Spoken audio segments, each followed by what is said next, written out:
السلام علیکم، میں ہوں پارس جہاں زیب۔ آغاز کرتے ہیں آج نیپال میں جین زی کے انقلاب سے، اور یہ کوئی خواب یا کوئی فینٹیسی نہیں، یہ حقیقت ہے جو نیپال اور بنگلہ دیش کی گلیوں میں لکھی گئی۔ وہ کہتے ہیں نا کہ نوجوان کو اپنی طاقت کا سہارا چاہیے، وقت کا دھارا ہے، ان کو کنارہ چاہیے۔ اب نیپال میں کیا ہوا؟ صرف ایک سوشل میڈیا بین نے نوجوانوں میں آگ لگا دی۔ وہ نوجوان جو نوکریوں کے لیے پردیس جاتے تھے، اچانک سڑکوں پہ نکل آئے۔ آنسو گیس، ربر کی گولیاں اور کرفیو، سب کچھ ان کا راستہ نہ روک سکا پھر، اور نتیجہ وزیر اعظم کو استعفیٰ دینا پڑا اور وزیر اعظم ہاؤس اور پارلیمنٹ ہاؤس کو آگ لگا دی گئی۔ 21 لوگ مارے گئے۔ گزشتہ روز میں یہ دیکھ رہی تھی کہ کس طرح وہاں کے حکمران جان بچا کر بھاگ رہے تھے۔ اگرچہ یہ کوئی آئیڈیلائز کرنے والی بات تو بالکل بھی نہیں ہے، لیکن جب کوئی وقت کے دھارے کو روکنے کی کوشش کرتا ہے تو فطری عمل ہے کہ وہ اس میں بہہ جاتا ہے۔ اب ذرا پاکستان کو دیکھیے، پچھلے الیکشن میں کوئی 48% نوجوان ووٹرز نکلے تھے، جو کہ ملکی تاریخ میں نوجوانوں کا سب سے بڑا ٹرن آؤٹ تھا۔ لیکن ہوا کیا؟ ان کے مینڈیٹ کو تسلیم کرنے کے بجائے کہا یہ جاتا ہے کہ ملکی تاریخ کا اتنا ہی بڑا الیکشن فراڈ ہوا۔ طاقت اور جبر کے زور پر پرامن طریقے سے دیے گئے عوامی مینڈیٹ کو بند کمروں کے اندر یکسر بدل دیا گیا، جس کو پھر ریاستی نظام کے تحت تحفظ دیا گیا۔ نتیجہ یہ ہوا کہ عوام کے حقیقی نمائندے اب مقدمات بھگت رہے ہیں اور ہارنے والے فارم 47 کے پروانے لے کر اقتدار کے خوب مزے لوٹ رہے ہیں۔ اب یہ ایمنسٹی انٹرنیشنل کی رپورٹ کہتی ہے کہ غیر قانونی فون ٹیپنگ ہو رہی ہے، صحافیوں، سیاستدانوں اور عام شہریوں کی پرائیویسی پامال کی جا رہی ہے۔ اس پر چلیں آگے ذرا تفصیل سے بات میں کروں گی، لیکن سوال یہاں پر یہ ہے کہ پھر الیکشن کا تکلف آخر کیا کیوں گیا تھا؟ کیا اس کا مقصد صرف جمہوریت کا تماشا لگانا تھا؟ اور ادھر بنگلہ دیش میں پھر کیا ہوا؟ یہ کوئی زیادہ پرانی بات نہیں ہے۔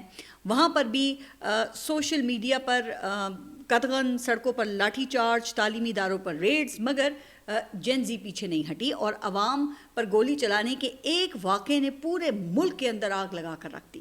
نوجوان فسطائیت کے خلاف اٹھ کھڑے ہوئے، یونیورسٹیز نعروں سے گونج اٹھیں، تم کون، ہم کون، رضاکار رضاکار، اور پھر اس ایک نعرے نے شیخ حسینہ حکومت کا دھڑن تختہ کر دیا۔ حالانکہ رضاکار کا لفظ بنگلہ دیش میں گالی بنا دیا گیا۔ ان لوگوں کو رضاکار ویسے کہا جاتا ہے جنہوں نے بنگلہ دیش کی آزادی کے خلاف پاکستان کا ساتھ دیا تھا، لیکن پھر اسی بنگلہ دیش میں شیخ مجیب کے مجسمے توڑے گئے۔ حالانکہ شیخ حسینہ کی حکومت بنگلہ دیش کو معاشی طور پہ پاکستان سے تو کہیں آگے لے گئی تھی۔ ان کی ایکسپورٹس وہ ہم سے زیادہ، زر مبادلہ کے ذخائر ہم سے 3 گنا، لیکن عوام کے اندر ایک لاوا پک رہا تھا، کیونکہ مخالف سیاسی رہنماؤں کو وہاں جیلوں میں ڈالا جا رہا تھا، کئی کو انتقام میں پھانسی پر چڑھایا گیا۔ پھر نتیجہ کیا نکلا؟ تو نتیجہ یہ نکلا کہ ایک لیڈر لیس کراؤڈ نے حسینہ واجد کو ملک سے بھاگنے پر ہی مجبور کر دیا، اور یہی کچھ اس سے پہلے سری لنکا میں ہوا۔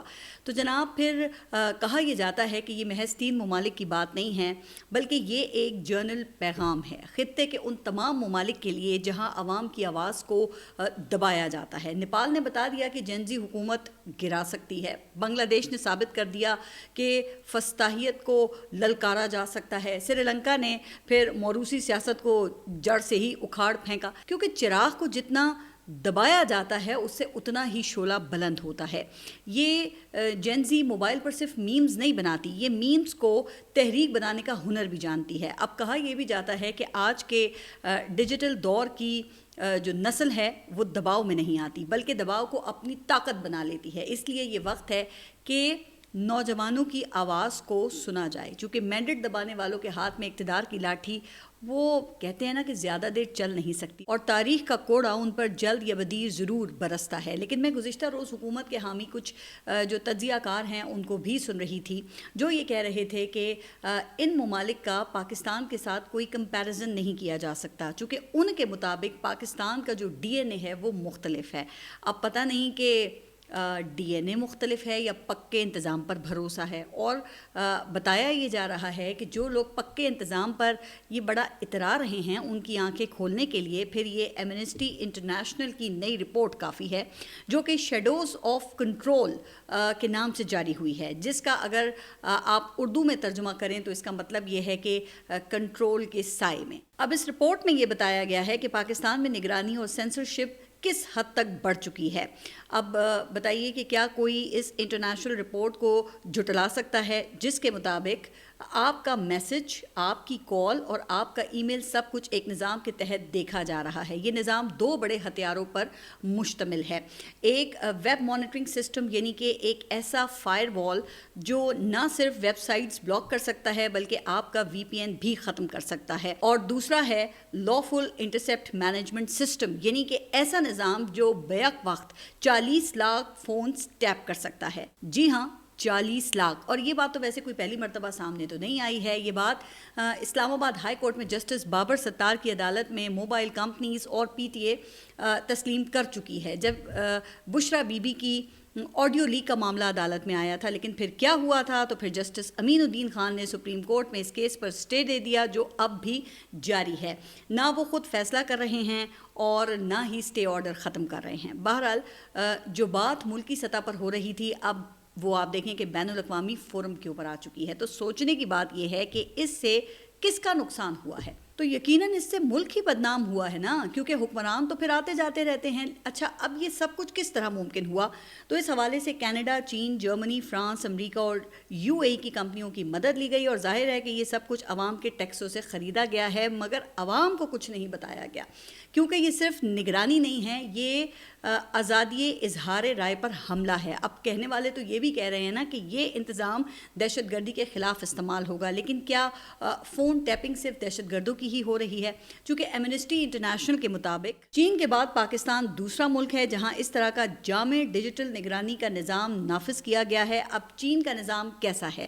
تو یہ تو سب کو ہی پتہ ہے کہ وہاں پر ایک 1 پارٹی سسٹم ہے، کوئی جمہوریت نہیں ہے، کمیونزم کے خلاف وہاں پہ بات کرنا ایک جرم ہے. تو کیا یہاں پر بھی رجیم کے خلاف بات کرنا جرم بنایا جائے گا؟ اب کہا یہ بھی جا رہا ہے کہ حکومت کو چاہیے کہ اس حوالے سے وہ تفصیلی جو کلیریفیکیشن ہے اپنی وضاحت جاری کرے. لیکن وہ کیا وضاحت دیں گے جب ملک کا اٹارنی جنرل سپریم کورٹ کو یہ کہہ رہا ہے کہ سیاسی کیسز نہ سنیں، یعنی کہ سیاسی حقوق اور انسانی حقوق کے کیسز ہی نہ لیں. اور چیف جسٹس صاحب تو ویسے بھی چین کے نظام انصاف سے متاثر ہیں اور تربیت کے لیے ججز وہ چین بھجوانے کا بھی کہہ چکے ہیں. حالانکہ چین میں حکومت کے خلاف کوئی فیصلہ نہیں ہوتا ہے. اب اس ماحول میں آپ خود سوچ لیں کہ اگر 9 مئی جیسے واقعات کے کیسز سامنے آئیں گے تو پھر کیا ہوگا. اب اس حوالے سے گزشتہ روز 9 مئی کے ایک کیس میں بلکہ ایک کیس کا فیصلہ ہوا ہے جس میں یاسمین راشد، اعجاز چودھری، میاں محمود الرشید اور عمر سرفراز چیمہ کو تیسری بار 10 سال قید کی سزا سنائی گئی ہے.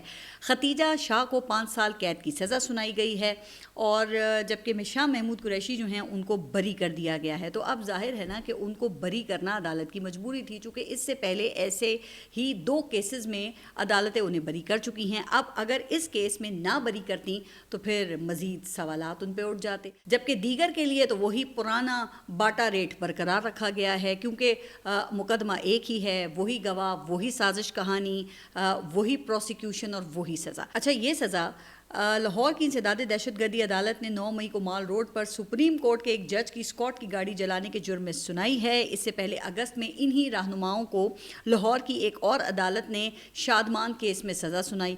اس سے پہلے جولائی میں شیر پاؤ پل پر گھراؤ جلاؤ کے کیس میں سزا سنائی جا چکی ہے. اب پتہ نہیں کہ ایک ہی دن میں یہ لوگ لاہور کے 3 مختلف مقامات پر کس طرح سے موجود تھے یا کیسے ملوث ہو سکتے ہیں. لیکن چونکہ سزائیں ہو چکی ہیں تو اب دیکھنا یہ ہے کہ یہ سزائیں کنزیکٹیو چلیں گی یا کانکرنٹ. اگر کنزیکٹیو ہیں تو یہ پھر 30 سال بنتے ہیں، یعنی کہ ایک کے بعد ایک. اور اگر کانکرنٹ ہیں تو پھر تینوں ایک ساتھ شمار ہوں گی. لیکن یہ سلسلہ ابھی رکا نہیں ہے، مزید مقدمات میں بھی یہ لوگ ملزمان کی فہرست میں شامل ہیں، جس سے لگتا یہ ہے کہ پھر سینچری ہی مکمل ہوگی. اب اتفاق کی بات یہ ہے کہ گزشتہ روز ہی اعجاز چودھری کی نااہلی کے باعث خالی جو سینٹ کی نشست تھی اس پر رانا ثناء اللہ سینیٹر منتخب ہو گئے ہیں، جس کے بعد پھر سینٹ میں جو حکومتی اتحاد ہے وہ 2/3 اکثریت کے مزید قریب ہو گیا ہے. حکومتی ابھی 2 نشستیں خالی ہیں، لیکن لاہور ہائی کورٹ نے رانا ثناء اللہ کی جیت کو اعجاز چودھری کی اپیل کے حتمی فیصلے سے مشروط کر دیا ہے، لیکن عدالت نے ابھی اسٹے آرڈر نہیں دیا. حالانکہ اسی طرح کے کیس میں پشاور ہائی کورٹ عمر ایوب اور شبلی فراز کی نااہلی کے فیصلے پر سٹے آرڈر دے چکی ہے. اب یہ دو عدالتوں کے اپنے اپنے سٹینڈرڈز ہیں. حالانکہ کیس کا میرٹ وہ ایک جیسا ہی ہے. بہرحال آگے بڑھتے ہیں. اب اڈیالہ جیل کے باہر صحافیوں پر تشدد کیس میں ایک نئی پیش رفت سامنے آئی ہے. پولیس نے ملزمان کے خلاف انسداد دہشت گردی کی دفعات وہ بھی شامل کر لی ہیں. اب یہ فیصلہ جو ہے وہ کس بنیاد کے اوپر ہوا ہے اس کی تو کوئی وضاحت ابھی تک جاری نہیں ہوئی ہے. لیکن گزشتہ روز اڈیالہ جیل کے باہر کئی ڈیجیٹل میڈیا جرنلسٹ جو تھے ان پر پولیس نے تشدد کیا اور ان کے موبائل فونز چھین لیے گئے. انہیں کوریج کی اجازت نہیں دی گئی. ویسے کیا خیال ہے کہ وہ صحافیوں میں شمار نہیں ہوتے؟ اگر ہوتے ہیں تو پھر پولیس پر کون سی دفاع لگے گی؟ اسی طرح صحافتی تنظیم CPNE کی میڈیا فریڈم رپورٹ کے مطابق مئی 2024 سے مئی 2025 کے دوران ایک سال میں 7 صحافیوں کو قتل کیا گیا. کسی ایک کے قاتلوں کو سزا نہیں ملی. اسی رپورٹ کے مطابق صحافیوں پر تشدد، اغوا اور مقدمات کے 104 واقعات رپورٹ ہوئے. 8 میڈیا اینکرز کو آف ایئر کیا گیا لیکن اس وقت کسی کو صحافی یاد نہیں آئے. پھر پریس فریڈم انڈیکس میں پاکستان کی درجہ بندی 152 یعنی کہ 152ویں نمبر پر ہے لیکن کسی کے کان پر جون تک نہیں رنگی. تو پھر ظاہر ہے نا کہ یہ لگتا ہے کہ پک اینڈ چوز ہے. لیکن علیمہ خان نے بہرحال صحافی پر تشدد کی مذمت کی ہے جو کہ ایک اچھی بات ہے. اسی طرح سلمان اکرم راجہ نے بھی مذمت کی ہے اور پارٹی کو آئندہ کسی کے ٹریپ میں نہ آنے کے لیے برداشت کا پیغام دیا ہے. لیکن دوسری طرف علیمہ خان نے انڈا گردی کے واقعے پر بھی اپنا موقف ضرور دیا ہے اور ان کا کہنا یہ ہے کہ یہ انڈا پھینکنے کا واقعہ دراصل عمران خان کے فیلڈ مارشل سے متعلق سخت ٹویٹ کا رد عمل تھا اور ان کے مطابق اس میں اعزاز نامی پولیس اہلکار ملوث تھا جس نے اسکرپٹ کے تحت یہ سب کچھ کیا. اچھا تو پھر یہ ہو گیا موقف علیمہ خان کا. اب ذرا آگے بڑھتے ہیں اور اگلی سٹوری جو ہماری ہے وہ سیلاب سے متعلق ہے.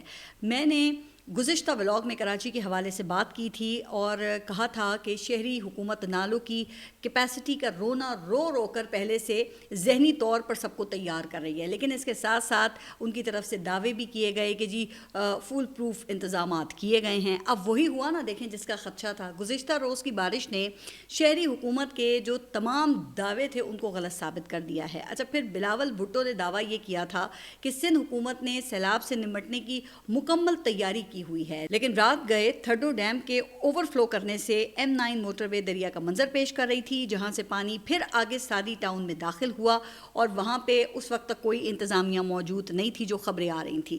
پھر لوگ اپنی مدد آپ کے تحت ظاہر ہے وہاں پہ بچاؤ میں لگے ہوئے تھے. اچھا اسی طرح پھر سپر ہائی وے پر بڑی تعداد میں گاڑیاں پھنسی ہوئی تھیں. یہی حال KDH چورنگی اور 5 اسٹار کے درمیان سڑک کا تھا. اسٹار گیٹ اور کراچی کی مین روڈ شارع فیصل بھی تالاب کا منظر پیش کرتی رہی.